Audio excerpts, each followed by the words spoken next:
घरफोडी करणाऱ्या आंतरराज्य टोळीचा पर्दाफाश, 3 आरोपींच्या मुसक्या आवळल्या, दोघे फरार।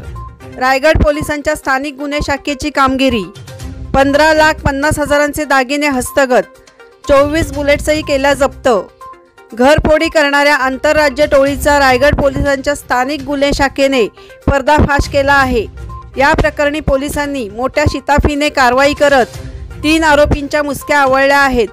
त्यांचे 2 साथीदार अद्याप फरार आहेत। शाहनवाज कुरेशी, शमीम कुरेशी आणि हिना कुरेशी अशी अटकेत असलेल्यांची नावे आहेत, तर नौशाद कुरेशी आणि एहसान या 2 साथीदारांचा शोध सुरू आहे।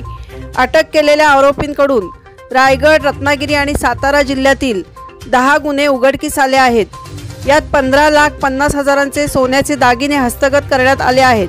शिवाय 24 बुलेट्सही जप्त करण्यात आल्या आहेत। आरोपी होंडा सिटी गाडीतून फिरून चोरी करण्याच्या ठिकाणांची रेकी करत होते, अशी माहिती पोलिसांनी दिली। रायगडच्या पोलीस अधीक्षक अंचल दलाल, अपर पोलीस अधीक्षक अभिजित शिवथरे, स्थानिक गुन्हे शाखेचे पोलीस निरीक्षक मिलिंद खोपडे यांच्या मार्गदर्शनाखाली स्थानिक गुन्हे शाखेच्या पथकाने ही कामगिरी पार पाडली। रायगड जिल्ह्यात मागील 5-6 महिन्यापासून दिवसा घरफोडीचे प्रकार घडत होते। त्याच्यात महत्त्वपूर्ण जे रेसिडेन्शियल सोसायटीज आहेत त्यांना टार्गेट केला जात होता।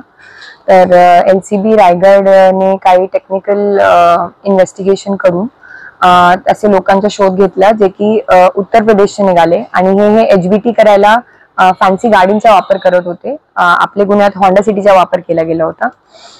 हे जे आरोपी आहे शाहनवाज कुरेशी, हे राहणारा आहे सिकंदराबाद बुलंदशहर उत्तर प्रदेशच्या। याच्यावरती जवळपास 23 गुन्हे आहे आणि त्या 23 गुन्ह्यांमध्ये काही फायरिंगचे गुन्हे आहे, काही अटेम्प्ट टू मर्डर आहे, काही घरफोडी, काही डकैती अशा प्रकारचे गुन्हे आहे।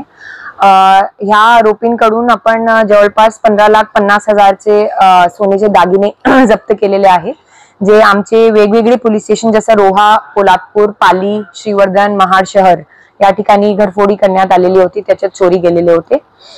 या पूर्ण इन्व्हेस्टिगेशन मध्ये LCB रायगडचे प्रभारी अधिकारी श्री मिलिंद खोपडे सोबत API Mansingh Patil, API Bhaskar Jadhav, PSI Sargar, हवालदार अमोल हंबीर आणि सोबत पूर्ण LCBची टीमने खूप परिश्रम आणि